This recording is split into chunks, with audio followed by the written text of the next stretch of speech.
오늘 우리가 열왕기에서 만나는 유다 왕 아비암은 우리에게 그리 익숙하지 않은 왕인데 그가 재위 3년 만에 죽었기 때문일 것이고 이스라엘 역사에 특별한 족적을 남기지 않은 것으로 되어 있고 게다가 그 아버지가 행한 모든 죄를 행하고 그의 마음이 다윗의 마음 같지 않았기 때문일 것입니다.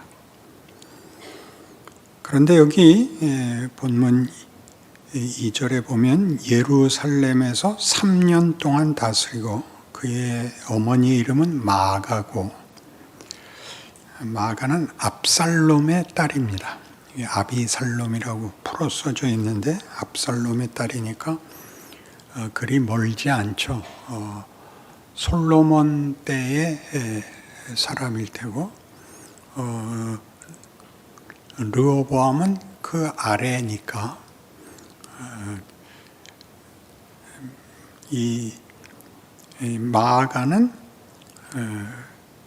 아비암 왕의 어머니로서 르호보암의 부인인 셈이죠. 그렇죠?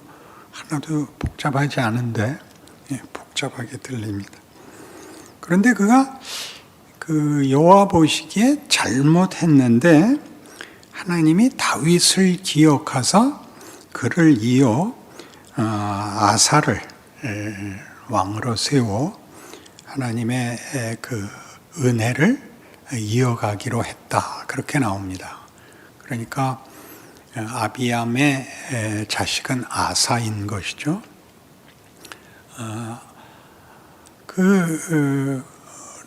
르호보암의 부인이었고 아비암의 어머니인 마아가는 아사에게는 할머니가 되는 셈입니다. 그러나 역대기에서는 그래서 둘 다 어머니로 되어 있습니다. 그것은 이스라엘 사람들에게 위의 어른들은 다 어머니, 아버지고 아래는 전부 다 자식입니다.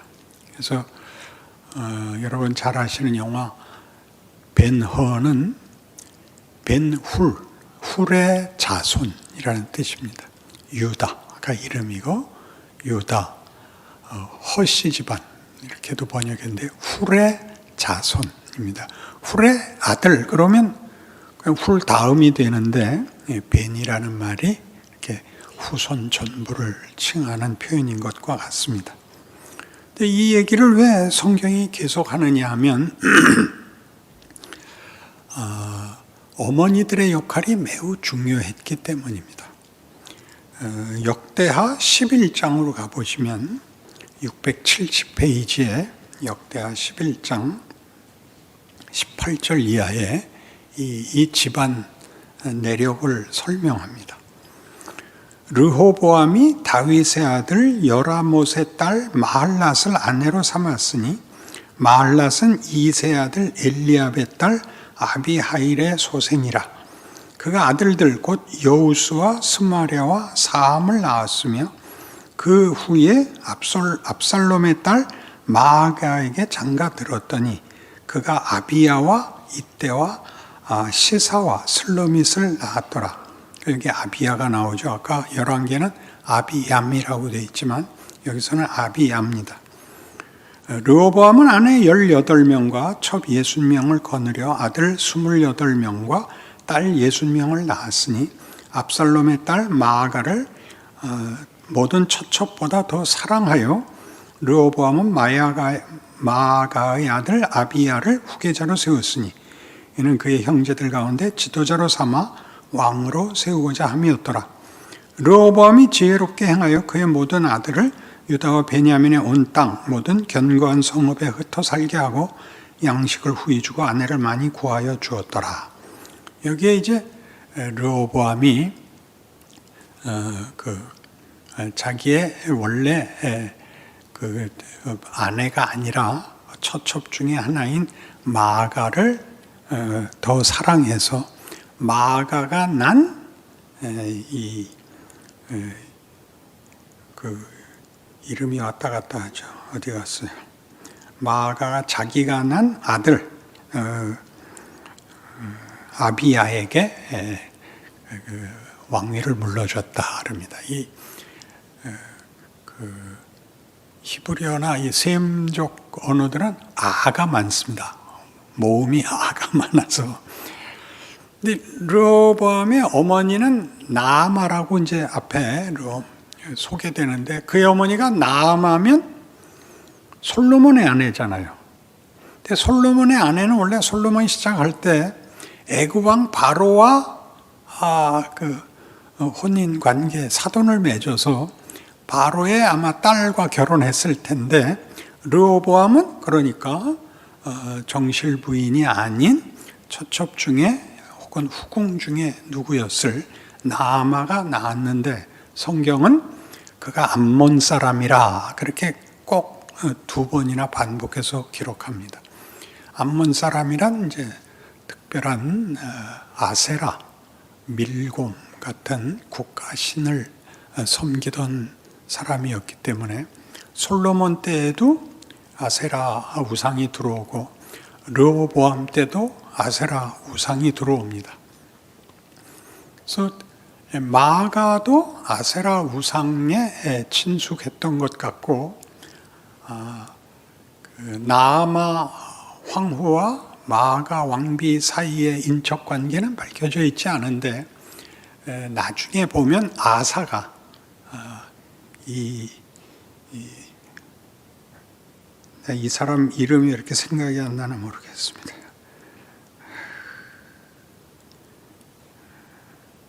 아비야 이 왕 이름이 기억이 안 나니 큰일 났죠.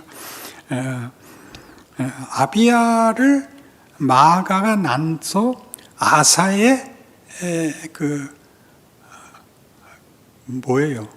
마가는 할머니죠. 르호보암의 아내 마가가 이 아비야를 낳은 거고, 아비야의 자식이 아사니까 아사의 할머니인데, 아사가 나중에 그 할머니를 폐위시키거든요. 나중에 이제 역대기에 나옵니다. 그럼 이런 이야기들이 왜 필요하냐 하면, 열왕기는 이스라엘 남왕국까지 그 바벨론의 포로가 된 다음에 쓴 역사서입니다. 그때 이 역사서를 왜 쓰게 되냐면, 어쩌다 우리나라가 망했는가를 이제 역사로 자료들을 찾아서 기록으로 남기고, 역대기는 이제 하나님이 이스라엘 백성을 회복시켜 본토로 귀환시킨 뒤에 감격한 시대가 쓴 것이 역대기입니다. 그러니까 열왕기에서는 비탄에 젖어서 분노하여 역사를 적고 있고, 역대기에서는 하나님이 그들의 백성과 약속하신 것을 이렇게 이루었다라는 감격 속에서 써서, 역대기에는 북왕국의 얘기는 나오지 않습니다. 그러니까 다윗의 왕가만, 다윗의 가문만 그들은 정통 역사로 인정을 해서 이제 쓸 때에 아비야에 대해서도 열왕기에서는 그가 르호보암 같이 우상을 섬기고 하나님의 뜻에 맞지 않았다라는 결론과 다르게 이런 놀라운 기록을 하나 하고 있습니다. 13장을 보시면 이제 여로보암과 이 아비야와 전쟁이 일어나는데, 유다 군사는 40만이고 여로보암의 군사는 80만이었다고 합니다. 그런데 이때 그 적군을 향하여 아비야가 이렇게 이 전쟁의 명분을 연설합니다. 4절, 아비야가 에브라임 산 중 스마라임 산 위에 서서 이르되, 여로보암과 이스라엘 무리들아 다 들으라. 이스라엘 하나님 여호와께서 소금 언약으로 이스라엘 나라를 영원히 다윗과 그의 자손에게 주신 것을 너희가 알 것 아니냐? 다윗의 아들 솔로몬의 신하 느밧의 아들 여로보암이 일어나 자기의 주를 배반하고 난봉꾼과 잡배가 모여 따름으로 스스로 강하게 되어 솔로몬의 아들 르호보암을 대적하였으나, 그때 르호보암이 어리고 마음이 연약하여 그들의 입을 능히 막지 못하였었느니라. 이제 너희가 또 다윗 자손의 손으로 다스리는 여호와의 나라를 대적하려 하는도다. 너희는 큰 무리여 또 여로보암이 너희를 위하여 신으로 만든 금송아지들이 너희와 함께 있도다 라고 격렬하게 비난하고 그 전쟁에서 이깁니다. 그래서 이때 여로보암은 완전히 힘을 잃고 그리고 곧 죽게 됩니다. 여로보암은 22년 동안 왕위에 있었는데 아비야가 태어날 때가 여로보암 18년째고 그 밑에 아비야의 아들 아사가 태어날 때가 여로보암 왕 20년째입니다. 그러니까 2년 후에 죽었으니까 그 사이에 이제 기가 완전히 꺾이게 됩니다. 그래서 뒤에 가면 19절에 아비야가 여로보암을 쫓아가서 그의 성읍들을 빼앗았으니 곧 베델과 그 동네들과 여사나와 그 동네들과 에브론과 그 동네들이라. 아비야 때 여로보암이 다시 강성하지 못하고 여호와의 치심을 입어 죽었고 아비야는 점점 강성하여 하며 아내 14을 거느려 아들 22과 딸 16을 낳았더라. 아비야의 남은 사적과 그의 행위와 그의 말은 선지자 이도의 주석책에 기록되니라. 이렇게 나옵니다. 그러니까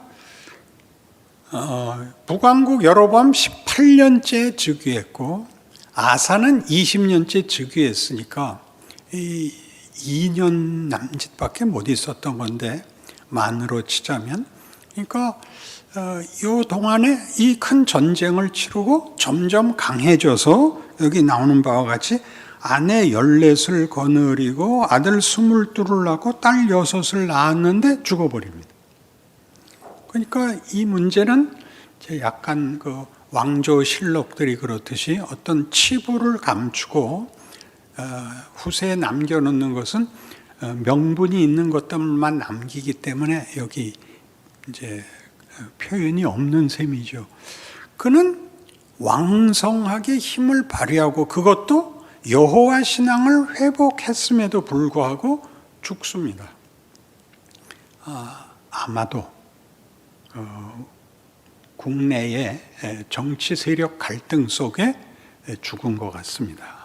그러니까 우리가 사극에서 자주 보는 바와 같이 문학적 상상력을 발휘하자면 독살된 것으로 보입니다. 그러니 이런 기록들을 남기는 이유가 이 역사를 남긴 이스라엘 백성들은 역사적인 현실이 있죠.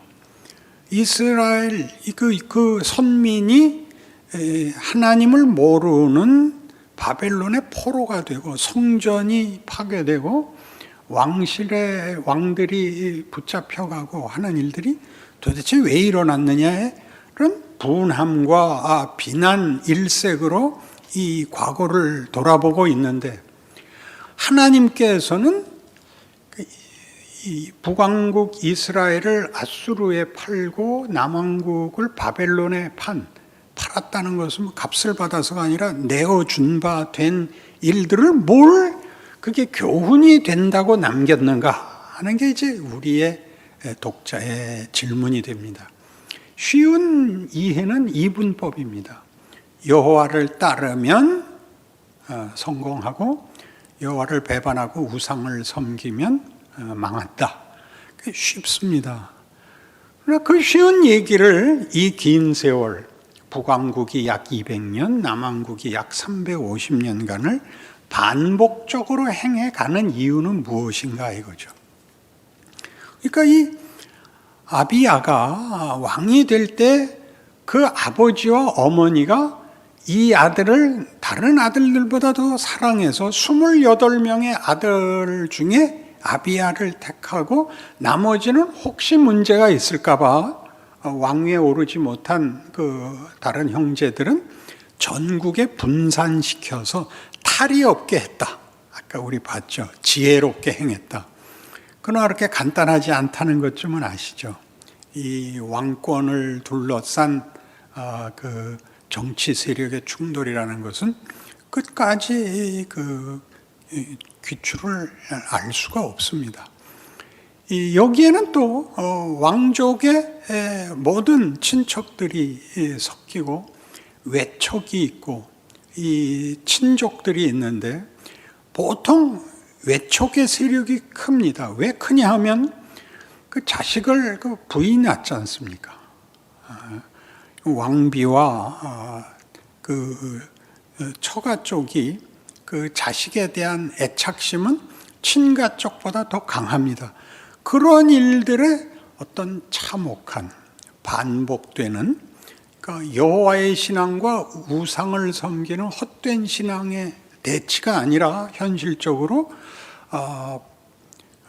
정치력 싸움, 파벌 싸움, 누가 왕권을 차지해야 되나 하는 권력의 싸움으로 점철된 역사가 350년을 계속되고 있는 것이 우리에게 무슨 효과가 있냐? 이 기록이 뭐냐? 이스라엘은 이것을 자기네 역사로 가짐으로써 이스라엘이, 이게 통칭이죠. 남북 왕조를 합쳐서 이스라엘의 정신을 여기 담고 있습니다.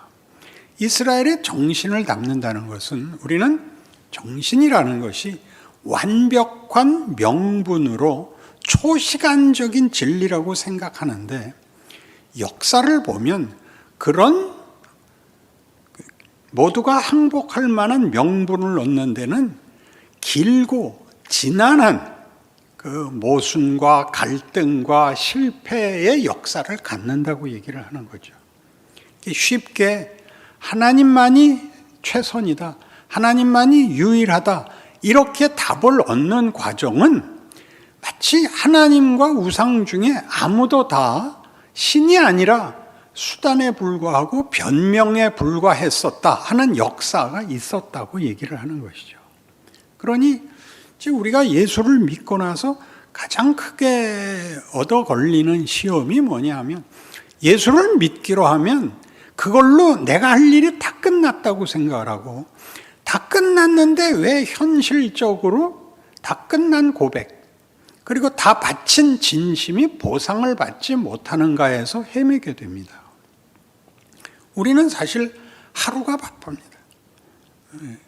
하루는 일주일보다 길고, 일주일은 1년보다 길고, 눈 깜빡하면 7, 80년이 후딱 지나갑니다. 그동안 뭘 했냐? 실패한 것밖에 없죠. 잘한 건 기억이 안 나고 잘못한 것만 기억이 나는데, 그게 나를 어디로 데리고 갔느냐, 이렇게 묻는 것입니다. 어디로 데려가나요? 여러분은 분명히 그 자책도 겪었을 것이고 절망도 겪었을 것이고, 그래서 분노도 했을 것입니다. 그리고 제일 많이 하는 게 체념입니다. 믿는 건 믿는 거고 현실은 현실인 인생을 살아오면서 그저 내가 죄인이지, 그거 내가 죄인이지.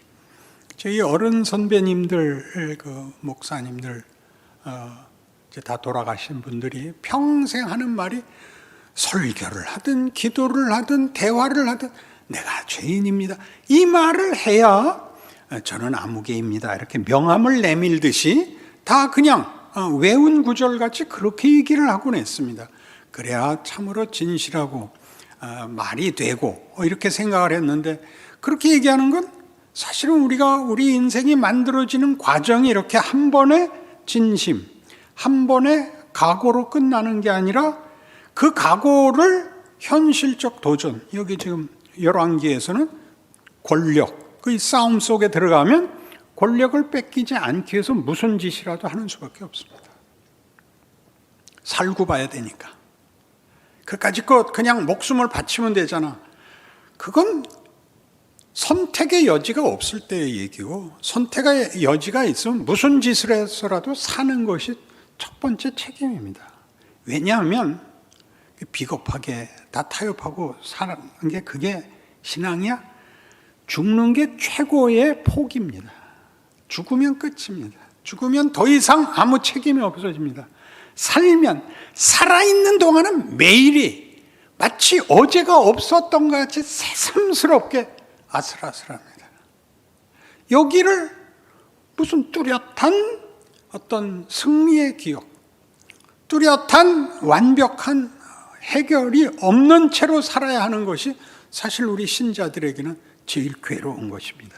그러나 이제 열왕기를 하면서 이 사람들이 350년을 어떤 현실 속에서 살아왔고, 거기에서 이스라엘이 하나님을 하나님으로 인정하는 일이 어떻게 만들어져 가는가를 기록하고 있다는 걸 안다면 350년이나 하고도 또 한참 더 해야 되는데 우리 가지고 한 7, 80 인생은 겪을만 하지 않나요? 그리고 그것이 정상적이라는 생각을 한다는 건 얼마나 위로가 되나요? 어떤 정상적인 그 과정이 되나요? 우리가 현실을 해결하기 위하여 타협한 것이 타협해서 얻은 결과물이 별것 아니라는 걸 아는데 평생이 걸리는 거죠.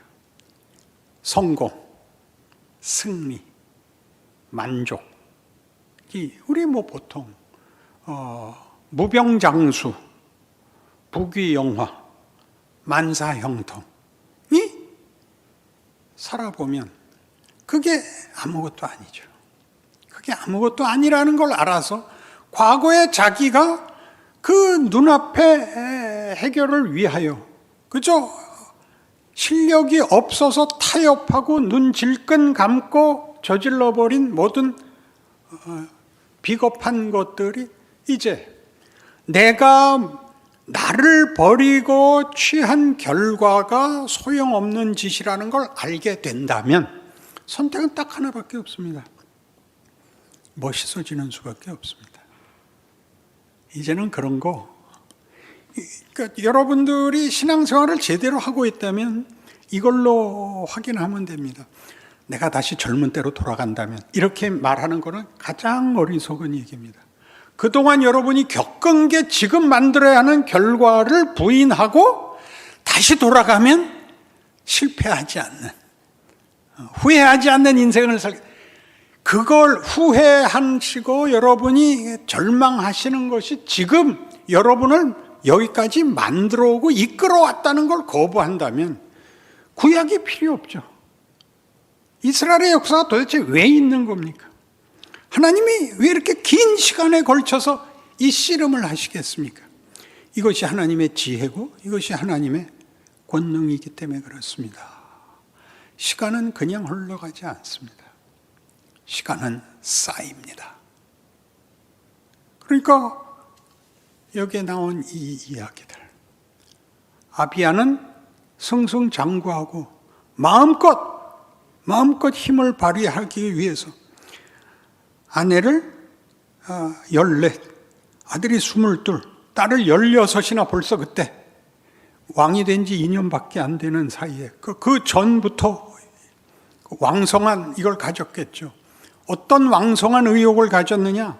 여기 이 여로보암과의 싸움에서 그가 아버지를 이렇게 평하는 것을 보게 됩니다. 13장 6절로 돌아가셔서 다윗의 아들 솔로몬의 신하 느밧의 아들 여로보암이 일어나 자기의 주를 배반하고 난봉꾼과 잡배가 모여 따름으로 스스로 강하게 되어 솔로몬의 아들 르호보암을 대적하였으나 그때 르호보암이 어리고 마음이 연약하여 그들의 입을 능히 막지 못했었느니라. 알아요. 아버지가 우유부단했다. 아버지가 갈팡질팡했다.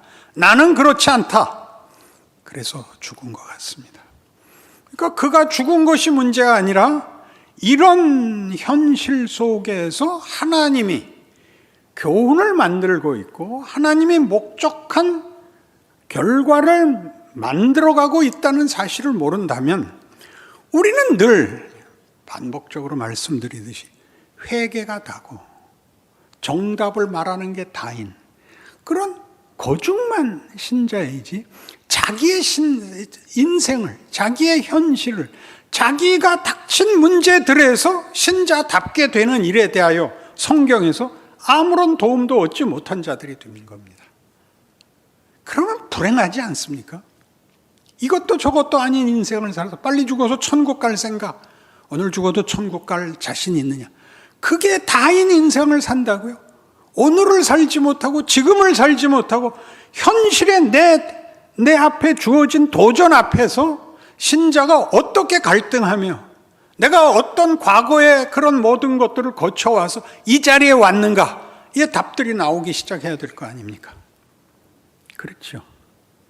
그러니 누구한테 우리 코로나 벌어지자 세상이 그냥 교회에다 다 책임을 집어 던졌죠. 교회 책임이라 그렇게 얘기하는 건 세상은 다른 기대가 없어서 그렇습니다. 소망이 없어서. 교회는 이걸 받자 서로 비난했습니다. 교회가 왜 그래? 그 교회는 왜 그래? 그 교회는 왜 그래? 그거 아닙니다. 교회 보고 말할 문제가 아니고 여러분 각각입니다. 신자들이 수준이 있어야 됩니다. 실력이 있어야 됩니다. 그래야 교회가 되는 것이지, 교회가 신자를 만드는 게 아니라 신자들이 모여서 교회를 만들기로 한 거 아닙니까? 그러니 여러분 각자가 이 시대에 우리의 현실은 늘 불안합니다. 그리고 두렵습니다. 혼란스럽습니다. 세상은 그렇게 우리를 칩니다.